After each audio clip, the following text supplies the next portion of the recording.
Welcome, friends, to another edition of Economic Update, a weekly program devoted to the economic dimension of our lives and those of our children as well.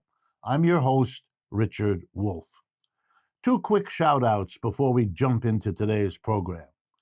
I want to salute, first of all, the women of Iran who have taken to the streets and have broadened out from an initial horror which we all share, at the murder in police custody of a young woman whose crime was to be wearing clothing not quite subordinate to whatever the religious police there require. A Kurdish woman, which adds the horror of the abuse of that minority to what is already a regime with a lot to answer for. I'm proud of what those women have done. I'm elated at the fact that large numbers of men and women in surrounding countries and then across Europe have had demonstrations, the latest one I saw in Paris, France, in support and solidarity. That is what we are feeling and want to show as well. And the second shout out is to something called zero evictions. Turns out October is zero evictions month around the world. If you go to habitants.org, you can find out all about how to participate and support a movement that we still require here in the 21st century that says that it's a human right to have food, water, clothing, and yes, shelter, which means housing. What a commentary on the achievements of 4 centuries of capitalism that we still have to fight for people to have decent housing. Let's jump then into our updates. The first one is just a general comment that I have to make. Pardon me, I'm an economist. This is how I look at the world. Global capitalism is now facing what is really a storm of storms, a kind of perfect storm, as it's called, when everything seems to be crashing in around it. If you felt that way, that things are crashing in around you, maybe you can take a little bit of comfort from knowing it isn't you. It is, in fact, falling apart. The whole system is, and it's not clear whether, where, when, or how it can come out of it.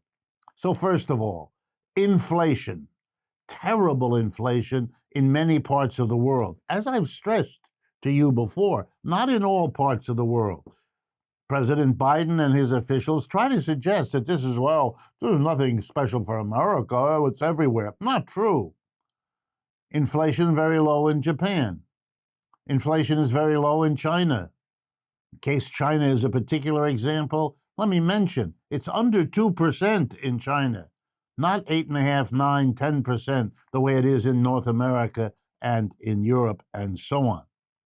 Adding to the burden of inflation that's out of control are rising interest rates, led by the Federal Reserve here in the United States and now being copied by central banks in the rest of the world who are afraid of the impact of the United States going it alone. That means the poorer half of our people have prices going out of control that they can't afford, and now interest rates that are going out of control that they can't afford. What kind of a treatment of the working class is it? And because the rest of the world is tottering under this perfect storm, they look at their own currencies, whether they're in Asia, Africa, and Latin America, and say, I can't hold what little bit of savings I may have, what little bit of wealth I may have accumulated in my own currency. It's too dangerous. You know where they go? To the economy, U.S., which is in deep trouble, but not quite as bad yet as they are. So they come to the United States, cash in their currencies, up goes the value of the dollar. But what you may not understand is when the dollar becomes more expensive, its value goes up relative to other currencies, it means that the people in those other countries have to give more of their currency to get the dollar, which they use to buy American goods. So for them, the price of American goods in dollars has become more expensive, so they don't buy American goods. And you know what that means? Americans lose jobs producing the goods that a strong dollar makes it impossible to sell. And that means, that's what the worst of all economies means. We have an inflation, we have rising interest rates, and we have no prospect of this coming to an end. None. Oh, they'll tell you it's short term. That's like last year the Federal Reserve told us the inflation would be short term. They don't say that anymore. Now the Chinese are having their problems. That helps to slow down the economy. Europe is completely out of control. We are in a very serious trouble. And someone as famous as Mohammed El-Erian, if you don't know about him, he's a big deal in the finance world. Used to run the money for Harvard University, things like that. He says we're due for a big, bad recession and a longer-term stagflation. You know what that is? That's when you have an inflation, prices going up, but a stagnant economy in which unemployment is also going up. Again, the perfect storm. You know, we've known about the danger of stagflation. It's not a new word for years, but we couldn't manage as an economic system. Capitalism couldn't manage to prepare for what it knew it was coming.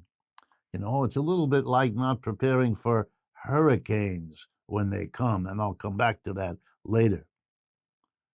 You know, it's very serious, and the pretense of the government, which is what psychologists call denial, that's not a solution. But it's the best they apparently can do, which tells you a lot about who's running the show.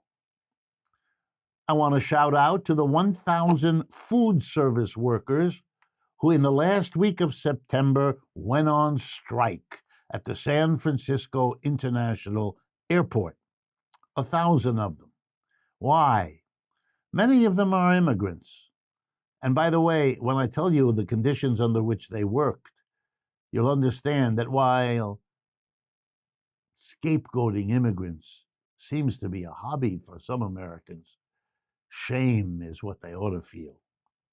They earned on average $17.05 an hour. That's exactly 6 cents above the minimum wage in San Francisco. If you added up their 50 weeks at this 40 hours at this pay, they'd be making $34,000 a year. And let me explain what that means.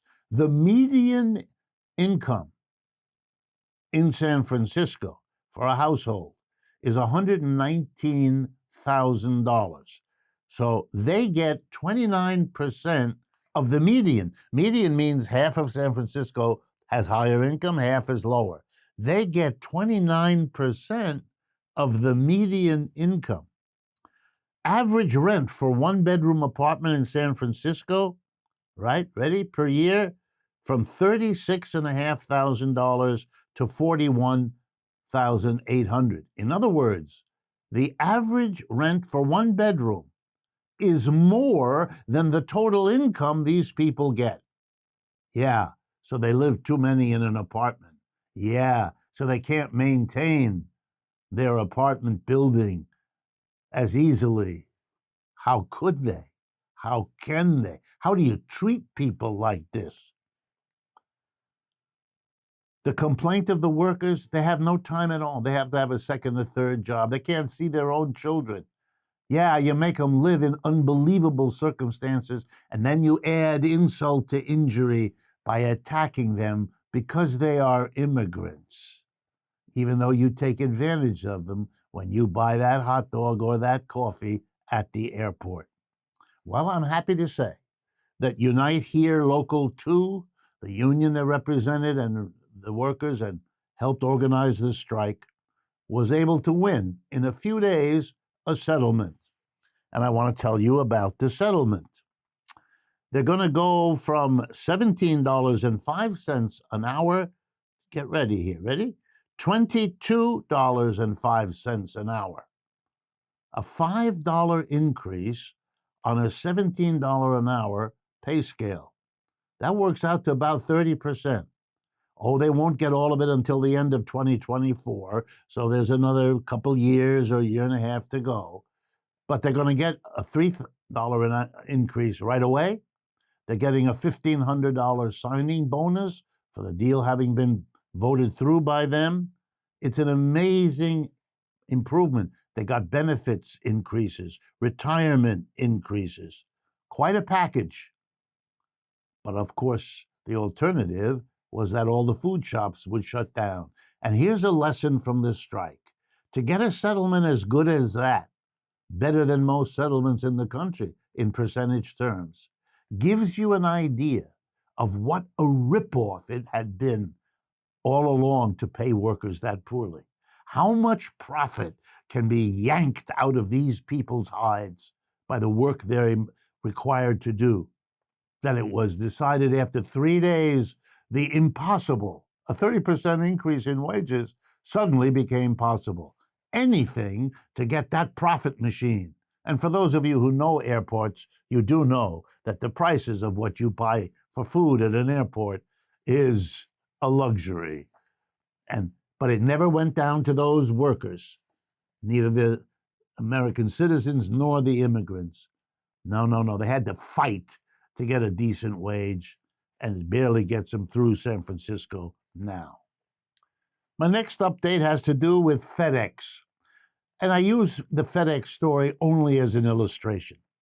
They announced that very shortly they will be raising their delivery rates 7 to 8%, right at the first of the year in January. So if you expected the inflation to disappear, think again.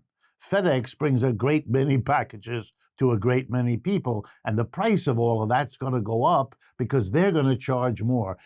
So the guy who makes whatever it is you order, he or she is raising the price, and now FedEx is raising the price to bring it to you. You know what you're going to be paying? A higher price. So all the talk about inflation going away, the Federal Reserve is raising interest rates, FedEx doesn't care. And here's the second thing that's important about FedEx. They also announced that they have been delivering fewer packages. The economy isn't in good shape, says the CEO of FedEx.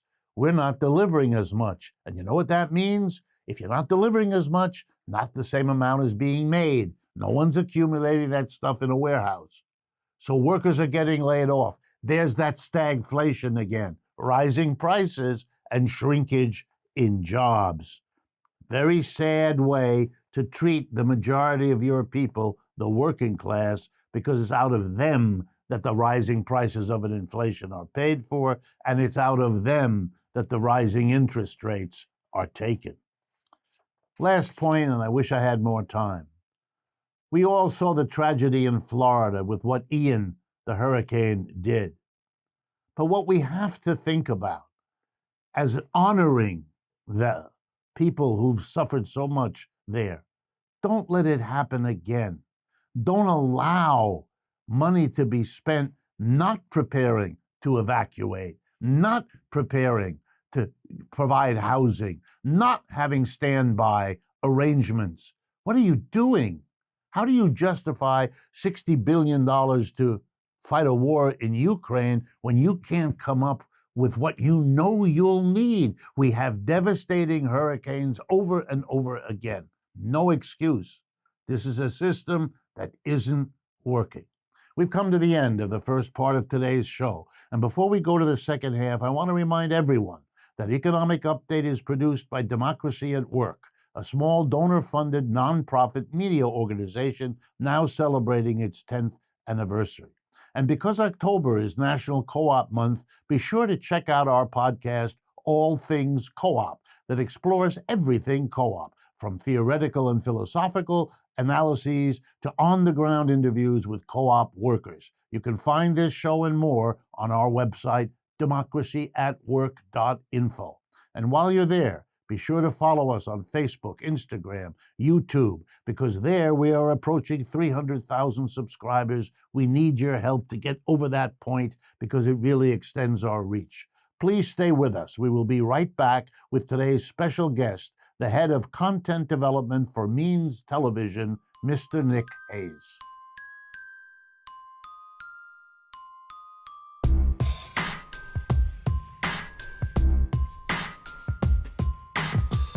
Welcome back, friends, to the second half of today's economic update. I am very pleased to bring both to our microphones and to our cameras a guest, Nick Hayes by name. He is the head of content development for Means TV, based in Portland, Maine. He formerly produced commercials for GM, Google, McDonald's, and Ford, but then thought better of it and became a filmmaker.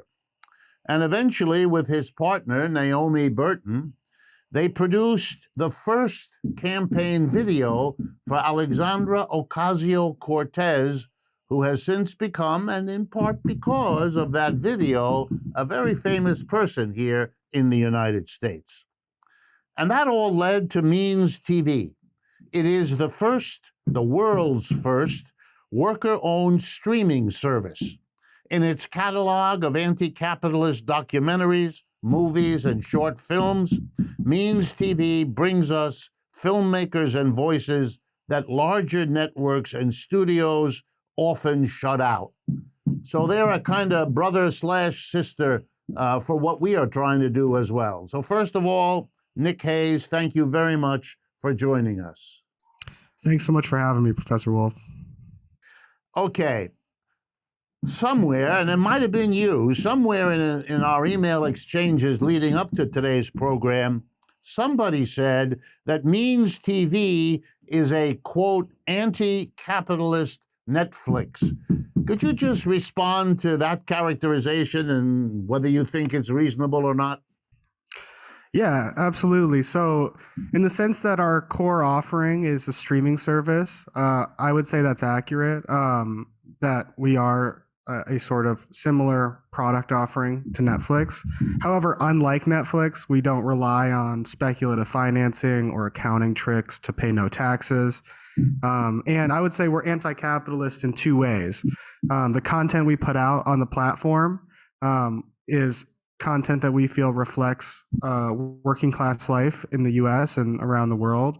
And we also are a worker cooperative and run the business in a way that aligns with our anti-capitalist values. All right, that's clear. Thank you. And it helps me understand our collaboration here, which I hope will be the beginning of more of this kind of thing amongst the two of us, but also to the growing community of worker co-ops that are critical of the system that they are struggling to survive within. Well, you started, in a way, with a political act, working with Alexandra Ocasio-Cortez. Does that mean that you feel that Means TV is or is intending to become, in some way, part of a new left political reality taking shape in the U.S.? Yeah, so my partner Naomi and I originally created a production company together, Means of Production, and our sort of what we were trying to do with that company was create effective advertising and videos and content for only unions, very left-wing candidates that are running for elections. And so we did that for a time. We did a lot of videos for unions around us in Michigan when we lived there. And yeah, we did the AOC video. And I think what our goal with Means TV is to create a more enduring, long-lasting institution, like there are others of on the left, none that really specialize in television and film per se. But yeah, the goal is to create an institution that we feel is a necessary component in bringing about revolutionary change. And we think worker cooperatives are an essential component of that movement and the movement to abolish capitalism. So in the same way rank and file union members are a critical component of building any left party or left infrastructure, we feel worker co-ops are as well. Well, you know, I don't mind saying, and I want somehow to interject here, that a movement like this, the one you described, that you feel part of, that we feel part of as well, will only succeed if all over the place, without all that much formal organization, people like myself, people like you and your partner, Naomi Burton, begin to do these things. That's how a structure emerges. It's not all planned in advance. There isn't a clear blueprint. It never has worked that way. There's no reason to expect it now. Eventually, we will, as we are growing, which is in a way why you're here, we will reach a critical mass where suddenly each of us, literally by what we do, helps a dozen others like us do what they do, and vice versa. And then it begins to take shape very quickly. We're starting to see that. But one of the reasons we wanted you to be here was to show all the people on the edge of taking this step to become part of this, to be introduced to folks like you and Naomi who have done it and who are doing it, and to see a model, a possibility, an example. Okay, here comes an important one. Since you are explicitly anti-capitalist, and since you talk about socialism and all of that, has that been a huge blockage or a problem or an obstacle on getting Means TV going, building it, growing it? In other words, how much of the old Cold War legacy is still around to make all this harder than it might otherwise be? Yeah, I mean, I think that there is a challenge we've faced certainly in getting coverage in airtime with traditional media, because I think a lot of traditional or establishment media just doesn't understand the idea of being explicitly anti-capitalist, and is maybe not interested in highlighting that about Means TV. But luckily for us, as you know, Professor Wolff, the majority of people in this country are workers and not owners. And so as a streaming service that makes content that reflects working class reality in this country, inherently that is going to appeal to a lot of people. And I think that's what we found. And we're entirely funded by our subscribers, and we've been growing every day, every year, and we have kind of built a slow growth strategy so that we're not overextending ourselves. We're not having to borrow huge sums of money from venture capitalists or banks or anything like that. And so we think that appeal to people is refreshing. How explicit we are with our politics, the fact that we have communists, we have anarchists, we have socialists, members in the co-op who are explicit about their opinions and perspectives on what's going on in the world. And so I think overall, is that a challenge? Sure. But I also think that we're able to reach people in a way others aren't, because we are so clear about where we're coming from. Yeah, and I think that's very, very important, because you're not shying away, and I'm very glad about it. You're not shying away from saying, yeah, there are problems, there are difficulties, there are obstacles. We face them. We understand politically where they come from and why they're there, but they are not insurmountable. In other words, you didn't react, as unfortunately many people who basically agree with you, you didn't hesitate to say, well, they got the money, and they got a lot of the power, but we got the people and we got the numbers, because of the fact that there's less than 1% of the people who are in the position of capitalist, and there's 99% of the people who aren't. And that they can't do anything about that, because that's their system, the way they've organized it. And we're just beginning to realize that leaves room for all kinds of critical perspectives, and you don't have to therefore fold up your tent and go home because somehow you can predict that it won't work. The fact is, you're here because it does, as we are. Okay. Yeah, and I think increasingly we see people understanding these more explicit terms around capitalism and socialism, and like in the past where maybe a group like ours would have had to brand themselves as more of a progressive or left media outlet. We found success in just being very clear that we are anti-capitalist. We have, communist, socialist, anarchist members, and people understand that.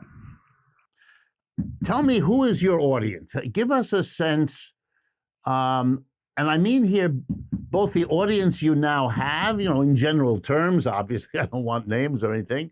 Who do you have now, and who are you going after in terms of who you think you can bring into that group that would be called your audience?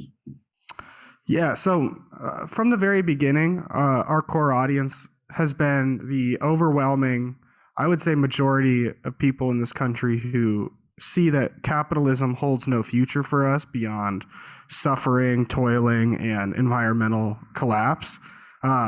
So, we feel that that demographic is our larger, more broad audience. We've also been following the even capitalist polling that's been tracking that, people under 35, people under 40 are starting to prefer socialism over capitalism. Even majorities are starting to prefer that. And so we certainly also work to target those younger folks and younger demographics with content that we feel reflects their day-to-day lives and their workplaces and things like that. So, overall, we try to create television, film. We try to release content that upholds and champions these people's values who see capitalism is letting them down. And we try to potentially, if we can, expand on those ideas about what a world that is anti-capitalist might look like. Here's a question to you almost as a profession or as a professional. In a way, media entertains, media teaches, media mobilizes. How do you plan or how do you hope Means TV will mix up these different elements, the entertainment, the information, the mobilization? How do you have a strategy about how you blend or how you divide up your efforts and time among these related but distinct functions? Yeah, I think we've always made it a priority to entertain first off because, we feel that's our responsibility. And like I've been reading a lot of Ursula Le Guin lately, who, for people who don't know, is a wonderful anarchist science fiction author. And she talks about in some of her books about how it's so much more effective to tell a story that leads a person at the end of reading that to, look at that system in a new light and decide for themselves that this doesn't work, as opposed to just telling them outright, hey, this doesn't work. And so I think that's a big part of what we try to do. We also really try to play with these ideas of utopia in a way that feels still grounded in reality. Like, what would the world look like without wage labor? What would the world look like if community and sharing were central values? We find that these sort of thought experiments help plant seeds in people from all ideological perspectives, wherever they are in their ideological journey, and just empower people to understand that the future isn't written already for us and that we can remake the world to suit the needs of all of us. Look, you've been very generous with your time. I want to urge everyone, go to means.tv. It is a partner to the kinds of things this program tries to do. We welcome them as such a partner and hope that we can collaborate in the years ahead. And all I can say is, from the bottom of my heart, I wish you every success imaginable as you go forward. Well, thanks so much for having me, Professor Wolff. And I urge people to watch Economic Update on Means TV as well, because you can watch it there ad-free, stream it at home on your TV. And I'm a big fan, so great to talk with you. And to my audience, I hope you've been not only informed, but inspired by what is possible and what is happening already all around us. And as I always say, I look forward to speaking with you again next week.